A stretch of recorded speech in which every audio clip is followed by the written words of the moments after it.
my first person I like studied in improv with was Del Close, and a lot of people had a guru relationship to him. Yeah. Or some people, not a lot, but some people did.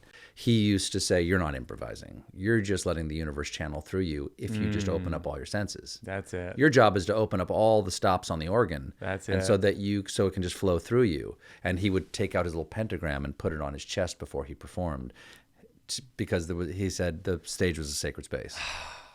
And it is.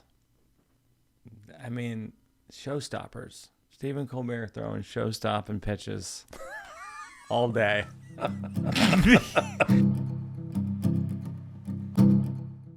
Okay, so how do I interview you best? What's the best? You're an expert interviewer. How would you come at this? I don't know if I'm an expert interviewer, but I do like talking to people on the show. Sometimes, actually, that's my favorite part of the show. Just talking to people. Often it's my favorite part of the show. That's what I like about your show so much, is that it does feel like real conversations with real people. I wanted to be a talk show. Yeah. But I think what people respond to, I mean, hopefully what I like is that just two real people really having a conversation. That organic nature of it has got something kind of ineffable that I don't think an audience would be able to define, but you just know when we're really talking and having fun. Right.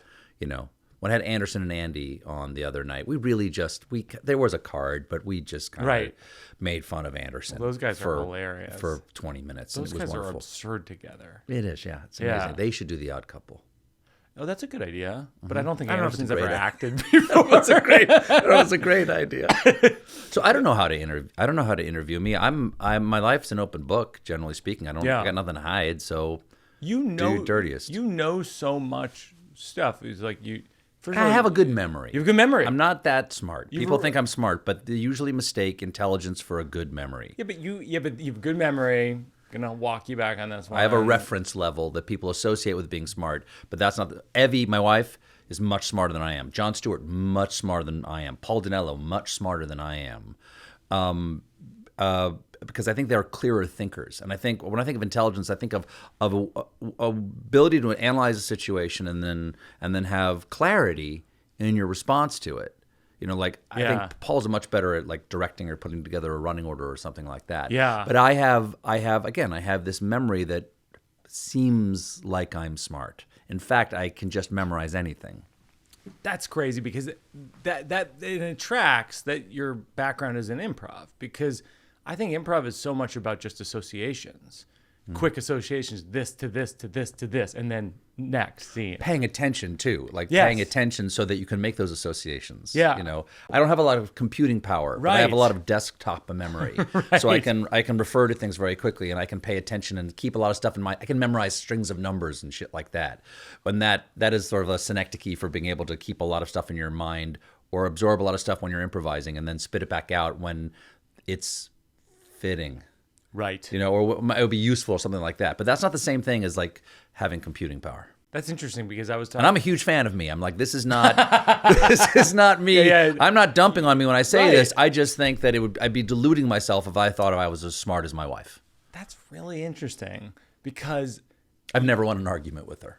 Oh, really? Because she sees it more clearly than I do. And I have to admit, like, oh no, you actually. She sees the zoom out more clearly. Yeah, and also the granular. And the granular. Everything, yeah. Like, what's a typical argument that you'll have with your wife? What do you argue over? What's the argument that happens again and again? It's been so long since we've had a real good argument. Yeah, I mean, just planning the day would be an argument for me, because I refuse to. Oh. Matter of fact, we were just doing another interview. She and I have a cookbook, and we were doing Terry Gross, thud. And I mean, not to flex on you, but I just did Terry Gross. And on the way there, she wanted to plan like what the weekend was going to be. I'm like, no, I'd like to just enjoy myself in the half hour before I go on with Terry, because I want to be relaxed and happy before I go on. And nothing makes me more tense and anxious than planning. That's interesting. Yeah, that makes sense. Are you able to do that? Are you with your life? You host a talk show. So when they turn on the cameras? I've lucked out like nobody's business. I am someone who lucked into having an enormous team of people who push me in the right direction at every moment of the day. Does someone tuck you in a room half hour before to give you time to think of nothing? Kind of. I mean, I have to shower and shave and dress. Yeah. And that takes about a half an hour. Okay. And I put on a little music in the shower. Yeah. And I listen to a little music and I shower and I take my time, shave and everything like that. And that brings the blood pressure down a little bit from the day of writing and producing, which is a totally other level. Yeah, it's a whole other job. Exactly. Yeah. There's the writing job, there's the producing job, and then there's kind of the show business job, like dealing with the network or staff management and stuff like that, which is not as a huge part of my job, but it's not no part of my job. But as our business goes, there are a lot more chaotic ways to live than what I live. Because I know where I'm going to be. Right. I'm going to be at 1697 Broadway at the Sullivan Theater, and I know what time I'm going to be in there in the morning, and I know what time my first meeting is and my second meeting is, and I know what I do exactly after that, and which turn I could do it in my sleep. And this is what the days gets laid out. It is, and is packed like peanuts in a Snickers bar. Yeah. And I don't have to be organized. The show is a matrix that gets pressed over the Play-Doh-like flesh of my brain, and it cuts my attention. It cuts my attention into all these little boxes, and I just have to stay upright and get to the next thing. You're really taking the romance out of this. Mike Nichols had a thing. I'm a huge Mike Nichols fan. He had this thing, which is he never wanted to be an actor because he didn't want to be a baby. His whole thing was like, actors get treated like babies. They're placed here, they're placed here, they're placed they're a child. And that always made sense to me because I was like, that's by design. Because if they don't have the actor in the place that they have them in, then they're losing money by the second. Well, you just made me think. You're the child in your whole thing. Well, you've made me think of so many different things by first of all quoting Mike Nichols. Yeah. But there's one of my favorite Mike Nichols quotes was from the book Something Wonderful Right Away, which is sort of the first and still one of the best books about the Compass and early Second City in Chicago Improv Theater. Is that I believe one of the chapter titles is "If You Were Alive, Would You Laugh at This?" And it was I think he's talking to Paul Shepard. And I think it's Nichols talking to Shepard, and one of the original Compass players. Yeah, and they're watching this rehearsal over and over and over and over and over and over, and Nichols turns to Shepard and goes, "If you were alive, would you laugh at this?" Yeah, and that's how it feels sometimes after you've worked on a piece of comedy for forever and ever and ever. You're dead to it. You no longer have the. If you were alive, would you laugh at this? There's no longer any spark or frisson there. It's like hard to recapture that. That's why it's difficult to re-improvise something. Yeah, because you're inured to what was organically special about it the first time. Oh, absolutely. But so the second thing is you just said baby.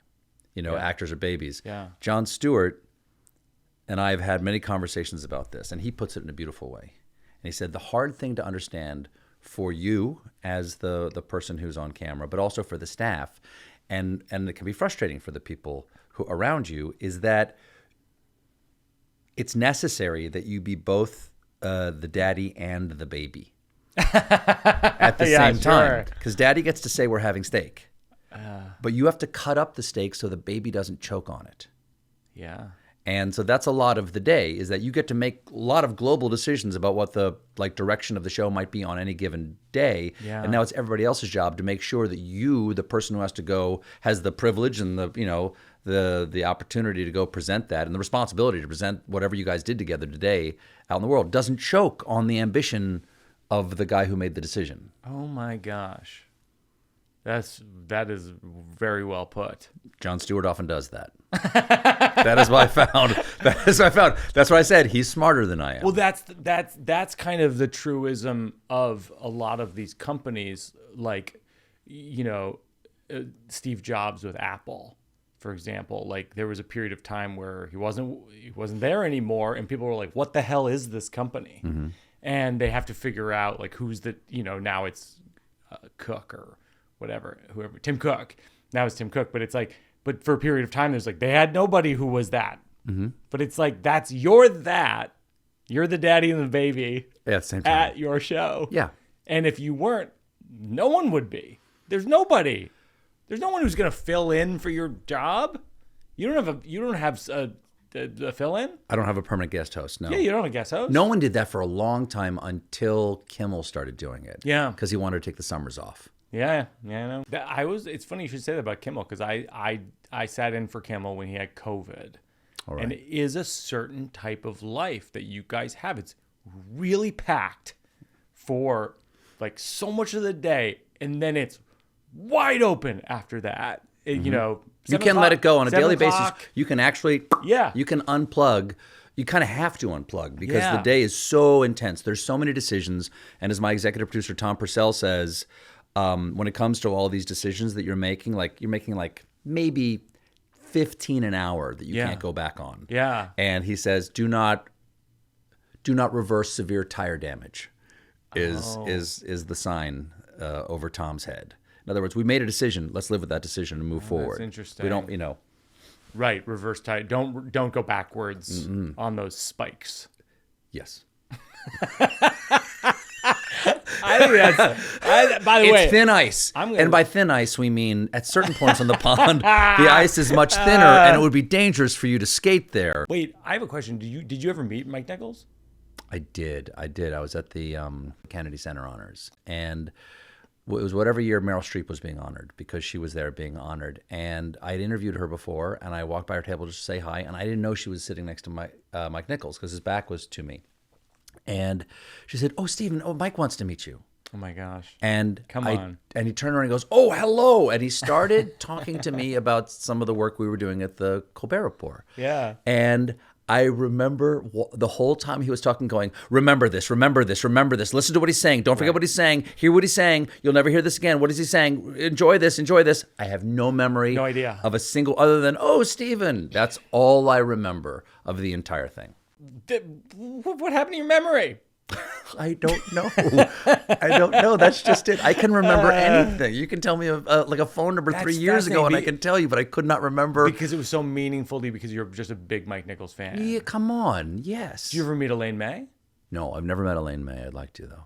I bet she wants to meet you. I don't know about that. I never assume any of that stuff. I'll tell you how bad I am at assuming anybody wants to meet me is that the beginning of the Colbert Report, in the first 6 months, I think, I was on the Time 100, and I'm at the Time 100 dinner at Columbus Circle. Top 100 people ranked in the world according to intelligence. Exactly. Exactly. Just briefing memory, listeners. ranked according to memory. According to memory. And so I'm there, and a woman comes over and says, "I'm here with George Lucas." Yeah. And I saw George across the room. I could see him. And she pointed, and I said, oh, hi, nice to meet you. And she said, "George would like to meet you." And I said, "George who?" Of course. Because you can't even imagine. I could not imagine that was the George that I was looking at was the guy who wanted to meet me. And so I went over and said hi to George. Again, don't remember it. Do you not remember it? I don't. I remember saying hi, but I don't remember. This is a breaking story. This is breaking news. You don't. You have an extraordinary memory. You blank out essentially compliments and people who you admire. Yes. So you'll forget this whole interview. Every word locked away. When I got the Late Show, the first person to call me was Letterman. Oh. And he called me immediately, and he was a lovely conversation, and I took notes because I knew I wouldn't remember. I knew it was so difficult for me, and I'd talked to Dave a bunch, and he had always been very gracious to me, and we'd always had a good time. I'd been on a show 10 times, and though every time was a big deal for me. Yeah. I always, it was very important to do a good job for him. Oh my God, are you kidding me? And so, but I was taking like little, like kind of like shorthand notes as we were talking, just like subject areas, just like that. And then he was very gracious and very nice. And I hung up the phone and I wrote out everything I could remember of those subjects. And then I gave it to my assistant. I said, "Would you please type this up and then just put it in a file for me?" So I have it. I've never looked at it, but I have it someplace to go look at. Do you ever feel the ghosts of the Ed Sullivan Theater? I mean, the Beatles and, you know. No. I mean, it's an honor to be in that space, and I love that. We've restored it to a theater. I don't know if you remember what it used to be like. It used to be much more like a TV studio. That's right. But I think I can understand that because comedy compression is nice to keep the space tight feels good for me, at least for TV comedy. But I really wanted to change the way I did my show. The Colbert Report was very much for the camera, because that's the model that I was aping. It was for the camera, and the present audience in the room got to see me do the show for the camera. Yeah. Now I'm doing the show for the room, and the camera there captures it. Right. So it's a different vibe. And I wanted that to change me as a performer, because Yeah. I didn't really know what I was stepping into. And so I had to make, that was one strong decision I wanted to make at the beginning, is that I want to play to the room. And I started off as a live improvisational, like, sketch comedian. Yeah. And I love a room. I love a live theater. Yeah. And so I often drink in the room. I often in those, if you're lucky enough to have a real rolling audience in that night, you've got free time between jokes. Oh yeah, sure. And I'm not just thinking about what the rhythm is for the next attack, like for the next beat, or especially if we're changing subjects. I'll take a moment and literally look around this beautiful theater I'm in. Yeah. With these gorgeous digital projections and stained glass built by Hammerstein in 1927, and that beautiful band over there, and my dear friends who I've worked with, some of them for almost 20 years, some of them I've known for like 35 years who were there. Wow. And I just, even like literally in between jokes, I go, God, what a lucky guy I am to have this moment. Oh. And that comes to me more, of course, when the show's going great. Sure. And then when the show's not going great, or you haven't been able to hook up your jumper cables to the audience, which is how I think about it. Beautiful. So there's like there's a flow of current back and forth. Let's hit that and hover. Jumper cables. Yeah. Want to stay here for a second? It's just a great metaphor. Right. Yeah. I want to hook up the jumper cables. Well, we talk about that with jokes all the time. Here is this idea of like most of the time with jokes, what you have in your mind is pretty funny. It's just a matter of, like what you're saying, hooking up the jumper cable. That sometimes is the hard part. Yes. Well, there has to be. Another way that we talk about it sometimes is that I'm the pitcher and the audience is the catcher. Mm-hmm. And I've got to do something fairly early on in the monologue to let them know what kind of pitches I'm throwing. Wow. I've got to let them know, are these all going to be fastballs, or are we just playing catch? Do you know what I mean? We're done here. We're done. Are you a baseball man? No, I'm just saying, like, that's exactly it. Like, we don't even have to talk about anything else. You're exactly right. And sometimes after the show's over, and it felt like I had to fight the urge to muscle the audience. Yes. Which is exactly the wrong thing to do, which is to muscle the audience. Right. Paradoxically, somehow, when you want to tighten up and muscle the audience because you feel like you haven't made that connection, you want to kind of like drag them to the field where you want to dance. You know what I mean? Mixing metaphors, but sure. Exactly. But baseball field. Yeah, sure. I'm like, I don't know why I'm dancing. Dancing, yeah. But dancing where you want to play field. catch, you want to drag them to where you want to play catch, is that oddly you actually have to relax. Yeah. You actually have to get looser. And that'll allow you to be aware of what their vibrational state is.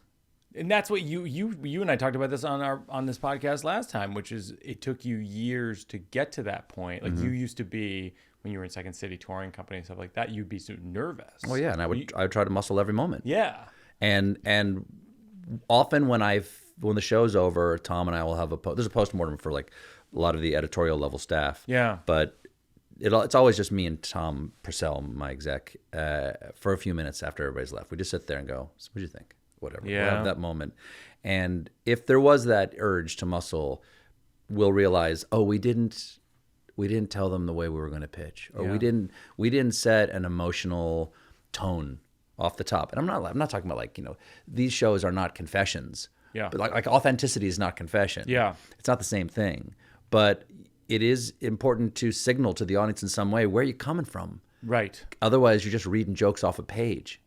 Right. And like, you might as well go out there like, it's like, I'm not going to play an instrument. I'm just going to read sheet music to you. It's not the same thing. Like technically you're doing jokes, but you're not, I used to say what we do for a living is we harvest laughter. Yeah. We plant ideas and then we get the laughter from planting that idea, like the setup and the joke, and then you harvest it. And that's why everybody in the building is so important to getting that harvest to market of the show. Like all the technical aspects of the show they're just as important. Yeah. Or else why did we grow all this laughter? That's right. And I think that's a little off actually now. Yeah. I really am there to be with the audience, and that it's really there for community. Because the show can be great even if it isn't, great's a strong word. It can be a really good show even if it's not pound for pound the funniest show we've done if I really feel that connection with the audience. There's real connection. And that's really about community. Like they and boy, that's such a vague word, community, but I don't have a better communion. We are in communion with each other.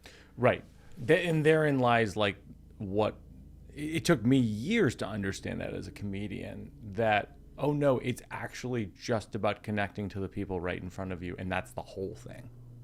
And that's what everything. And you have to add to that the craft you've put into being able to. No, of course. You Yeah. have to do the thing Right. well enough that you can make the connection. Yeah. And that there's a reason even to be communicating, but or something to say. But it is similar to being a pastor, being a teacher, anything where you're connecting a group of people, stand up, hosting a talk show. It's all of the same kind of energy. When the Please Don't Destroy guys from SNL came on this podcast, we were like, let's do something. And then recently we just started doing improv at UCB. We do one day a month. Would you come improvise, or are you done with it? No, I love it. I mean, I would like to improvise someplace where no one knows who I am. I don't want to have anyone's expectations of what I'm going to do. I just want to go improvise. But we always say that to the audience members. We come out, short notice. We do like 24 hours notice. It's 100 and something people in the room. It's a black box. And we just go like, we don't do this a lot. We don't improvise a lot. Mm-hmm. And so whatever happens tonight, if you write it on social media, just write, it was the best improv show we've ever seen. And they do. Like, it's a running joke with the audience. And so who's doing it? It's me and the Please Don't Destroy guys, which is Ben Marshall and John Higgins and Martin Hurley. Well, I've known John Higgins since he was about 4. We grew up down the we grew up down the Higgins. Told like me that you taught him Sunday school. Yeah. That's crazy. So that's what the problem is. You got to come play with us, though. We die laughing. I mean, we're love it. Breaking in every scene. I mean, there's nothing better. Yeah. There's absolutely nothing better. I mean, admittedly, it's been a long time, and I think there's an athleticism to it that you can lose your backhand. Yeah, no, I agree, but you improvise every day. The guests improvise, and sometimes like things come in here and there, but that's more like riffing. That's not the same thing as improvising. As doing object work and scene work and characters. Right. I mean, the guest is close to improvising because you're having to listen and and add to and draw out from the other person, and the other person is the most important person on stage and stuff like that. All that's really key, and that helps with that. At best. At best, the conversation has nothing to do with the card. It's just what's going on with that person. And the best ones, I never look at it, and you can't believe that the time flew the way it did. But I mean, creating scenes, like, that's a great thing. When you walk off stage and you have no idea why it was good as it was, and you don't know whose idea was what, that's the key. When you walk off and go like, that was great, whose idea was that? Or people might ask, and we'll go, no idea. No, and it's kind of what's beautiful about improv. It's kind of no one's idea. It's kind of taking from the universe and spitting it out. Well, that's my first person I studied in improv with was Del Close, and a lot of people had a guru relationship to him. Yeah. Or some people, not a lot, but some people did. I never did. I might not have deserved it, but I also don't get guru with people. You know what I mean? Like you don't take to mentors that way. No, I probably, when I was younger, I was too emotionally distant to actually allow myself to join the cult, if you know what I mean, and also too much of a skeptic to get involved in the cult, even though some part of myself, the part whose father died when he was young, was like, you be my daddy. Sure. It was, I'm sure, in there, but I never acted on it. That's a weird aside to say, or rather a fitting aside to say. He used to say, you're not improvising. You're just letting the universe channel through you if you just open up all your senses. That's it. Your job is to open up all the stops on the organ. That's and it. so it can just flow through you. And he would take out his little pentagram and put it on his chest before he performed because he said the stage was a sacred space. And it is. I mean, showstoppers. Stephen Colbert throwing show-stopping pitches all day. All right, so this is a slow round. What is do you have a song that makes you cry? Is there a song that doesn't make me cry? I will, when I was a kid, Cat's Cradle, Harry Chapin in an absolute second. Yeah. Because it just brings up parents-child Yeah, relationship. dead dad. Yeah. You know, the dead dad. I remember like it came out in 74, I think, or 75. Yeah. And my dad and my brothers died in 1974. So there's that. But I mean, my kids, they'll turn to Evie and go like, oh my God, is he crying? And here's what I find about crying. This is what I find about crying is that I've given in to the fact that I cry.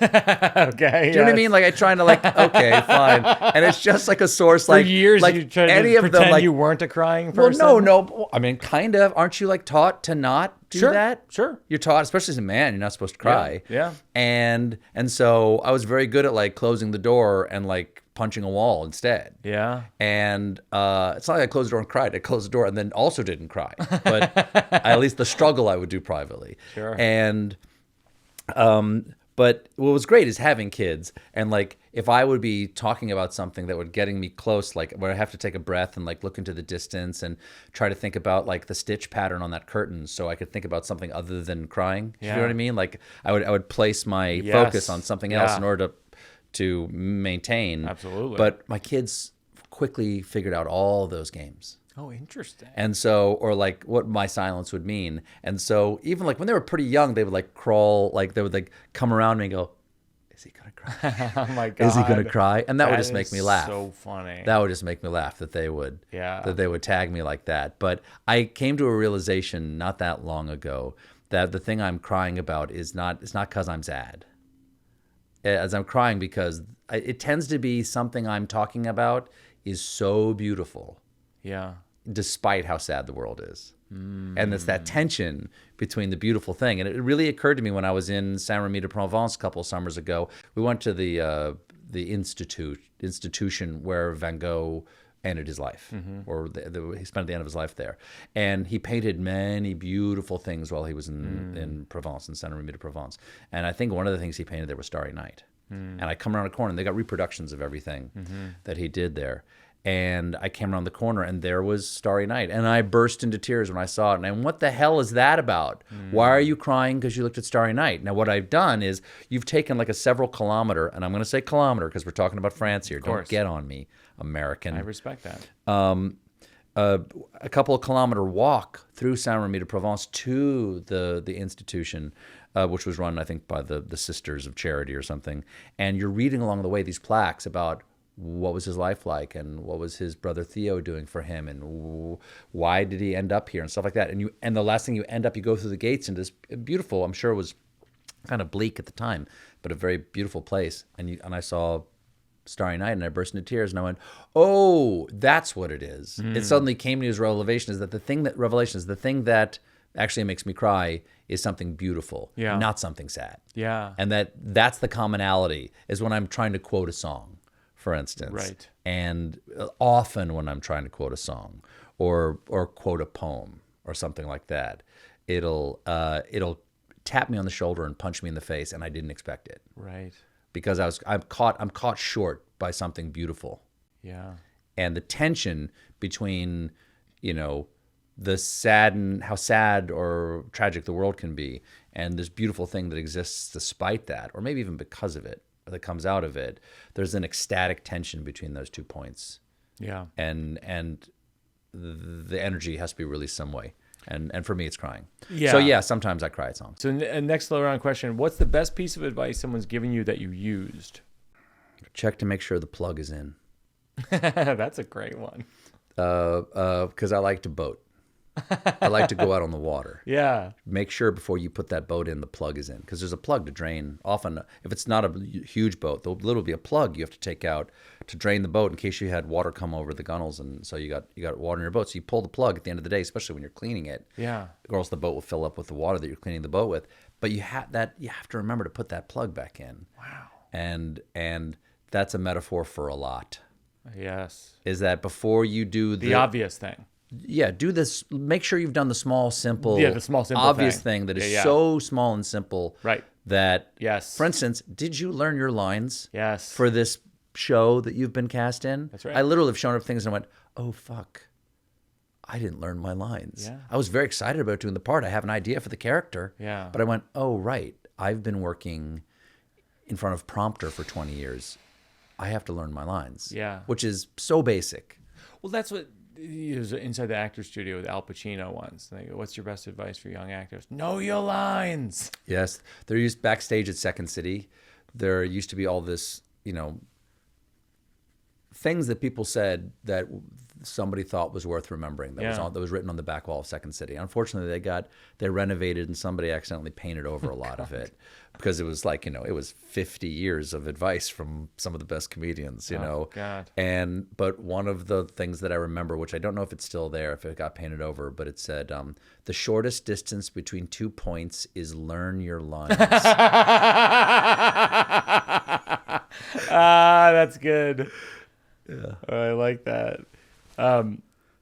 What is the thing what's your people's favorite and least favorite thing about you? Oh, I think I'm an okay listener. Mm-hmm. I think I'll sit and I want to hear how you are, and I mean it for the most part. Mm-hmm. I mean, I don't mean I don't ever mean it, but I try to take the time to actually know how you are. Mm-hmm. I suppose, and it's cool if we cry together. Oh, I'm fine with that. Sweet. I think the people least like about me, I would say that probably people who watch the show or watch the work that I do probably think I'm a little big for my pants, making jokes about subjects that they would probably, why don't you shut up and make jokes? Like, I think that might be that. Right. Like a little, aren't you a little self-important to make jokes about democracy or whatever, Right. whatever. And that's a valid response. I got nothing to say about that. Yeah. I mean, I don't have some special insight to any of this stuff. It's just, that's the conversation that's going on right now. Right. Like, that has been the conversation for a decade now. Yes. And we are a shadow of the news. Yes. And so if that's what people are talking about all day, that's the raw material for the jokes at the end of the day, because we're talking about the national conversation. I'd like to not talk about that stuff. So I don't have a problem with it. And if people don't like that, I don't like that. I don't like that they don't like that. You know what I mean? But it's not kind of my job. It's not my problem because I'm doing my job. It's such an interesting. But I can understand why they wouldn't. I don't have a problem with people disliking that. That's totally a valid response. Oh, I follow that. I always marvel at this bygone era that people talk about, of like Johnny Carson hosting the Tonight Show in the 80s when I was growing up, and not mentioning politics, because it feels like, as a comedian, you have to talk about what's happening to acknowledge the humor. Well, I'll say this. I think that politics has become a larger part of sort of our daily conversation than when I was younger. I mean, in the 1960s, it was certainly a big deal, but I don't know, in the 80s, as much as there was going on with like Iran-Contra or the hostage crisis or anything like that. I mean, Johnny made jokes about the Iran-Contra. Johnny made jokes about the hostage crisis. Right. It just wasn't a big part of the national conversation. There were times we didn't think about politics. Right. And that changed, I think, I don't really know. I would say probably around 9/11.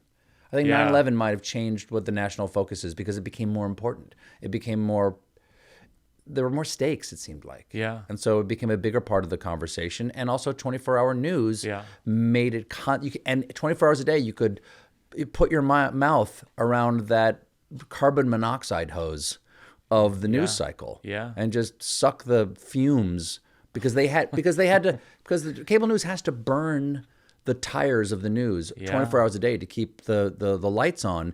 There's not, and so much of it is just opinion, and opinion really ends up being a panel show, and the panel show ends up being about fighting, and that conflict ends up being the thing that they're selling. And so the nation becomes increasingly divided, and so it becomes a bigger part of the conversational playing field. Yeah. Do you have a favorite joke? What do you mean, like guy walks into a bar joke? Yeah, anything like that. And I just honestly like. Do you know my favorite knock joke? No. Say knock knock. Knock knock. Who's there? Who's there? Who? No, it's just it pimps the other guy. Wait, what is it? Wait, can we do it again? Sure. You want to hear my favorite knock knock joke? Yes. Say knock knock. Knock knock. Who's there? It just forces me to just come up with a knock knock joke. That's what I like. That's what I like about it. Can you remember an inauthentic version of yourself? A million of them. Yeah. Sure. The nervous me is the most inauthentic version of me. Oh, interesting. Oh yeah, because the nervous, or rather, when I'm nervous, not that I'm nervous. Nervous is authentic, but when I'm nervous, I can sometimes construct a face for the faces that we meet. Like, I try to come up with something that I think might be appealing to the person I'm talking to. Yeah. That doesn't happen to me as much anymore. When I was younger and I get starstruck. Sure. Yeah, I don't starstrike that much anymore. Well, who were you most starstruck from? I feel like it must have been in your 20s. It must have been shocking because you were on The Daily Show, right? Or your early 30s? You're so sweet to think that I was on The Daily Show in my 20s. In your 30s? I love you, Mike Birbiglia.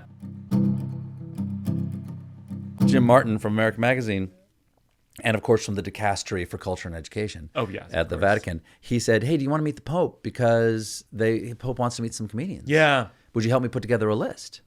And I was like, yeah, sure. But it really felt like we were going to hang with the Pope. And then when Gaffigan called me and conveyed it to me, it was very similar. It's like, no, he wants to speak with us. I'm like, you sure? He's like, I think so. And it really sounded like 10 of us. Yeah, it did sound like 10 of us. Because it said, could you help me together? I need a list of 10 comedians to recommend. Oh my gosh. And so it sounded like there were going to be 10 of us. And I imagined it would be short. Yeah. I imagine it would be some little room in the apostolic apartments or some of the papal apartments. And we would sit there and maybe we'd have a cup of tea. He would ask us a few polite questions. We would talk a little bit about comedy, and then there'd be a photograph. This is what the Pope said to us.